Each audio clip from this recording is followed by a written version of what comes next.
దేవర సినిమాని థియేటర్లో చూసి బయటకు వస్తున్నారు మన నందమూరి బాలకృష్ణ. దేవర మూవీని చూసి బయటకు వస్తున్నటువంటి బాలయ్య బాబు అయితే మీడియా అడిగిన ప్రశ్నలకి దేవర సూపర్ హిట్ అంటూ చెప్తున్నారు. సో దేవర సినిమాని చూశాను, నాకు చాలా నచ్చిందని చెప్తున్నటువంటి నందమూరి బాలకృష్ణ.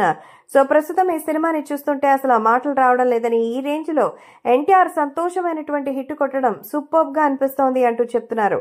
సో దేవర మూవీకి సంబంధించినటువంటి ఈ సినిమా ఇండివిజువల్ గా first pan India solo hit. So ఈ నేపథ్యంలో ఎన్టీఆర్ దేవర సినిమాని ఫుల్ గా అయితే డిపెండ్ అయిపోయిన తర్వాత మరి ఇప్పుడు తీసుకురావడం కూడా చాలా ఇబ్బందికరమైన విషయమేనని, ఖచ్చితంగా ఆ విషయంలో కూడా మనకు చాలా రకాల బెనిఫిట్స్ కూడా ఉంటాయని చెప్తున్నారు.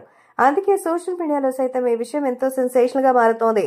సో దేవర గురించి బాలయ్య బాబు చెప్పినటువంటి ఈ వ్యాఖ్యలు అభిమానులకి ఎంతో ఆనందాన్ని ఇస్తోంది. సో కొరటాల శివ కూడా ఎంతో మంచి కథని చెప్పారని, బాలీవుడ్ స్టార్ యాక్టర్ సైఫ్ అలీ ఖాన్ కూడా దేవర మూవీతో తెలుగులోకి మంచి ఎంట్రీ ఇచ్చారని, అనిరుద్ ఇచ్చిన మ్యూజిక్ అయితే ఈ సినిమాకి బెస్ట్ టెక్నీషియన్ గా అయితే చెప్పుకోవచ్చు అంటూ చెప్తున్నారు. మొత్తానికి దేవర ప్రేక్షకుల ముందుకి అర్ధరాత్రి 1 గంట నుంచి వచ్చేసింది. సో ఇప్పటికే నార్త్ లో అడ్వాన్స్ బుకింగ్స్ అన్ని కూడా క్లోజ్ అయిపోయి రికార్డులు సృష్టించాయి. నార్త్ అమెరికాలో అయితే దుమ్ము రేపింది. ఇది అక్కడ 2.5 మిలియన్స్ ని అడ్వాన్స్ బుకింగ్ ద్వారానే సాధించడం మన నందమూరి కుటుంబానికి ఎంతో గర్వకారణంగా ఉంది అంటూ చెప్తున్నారు మన బాలకృష్ణ. మొత్తానికి బాలయ్య నందమూరి కీర్తి కిరీటంలో ఈ సినిమా కూడా ఒక అద్భుతం అంటూ చెప్పుకోవడం తప్ప ఇంకేం లేదా అంటూ ఎంతో మందికి చెప్తున్న ఈ విషయాన్ని బట్టి చూస్తే అంతకు మించి ఏం కావాలి.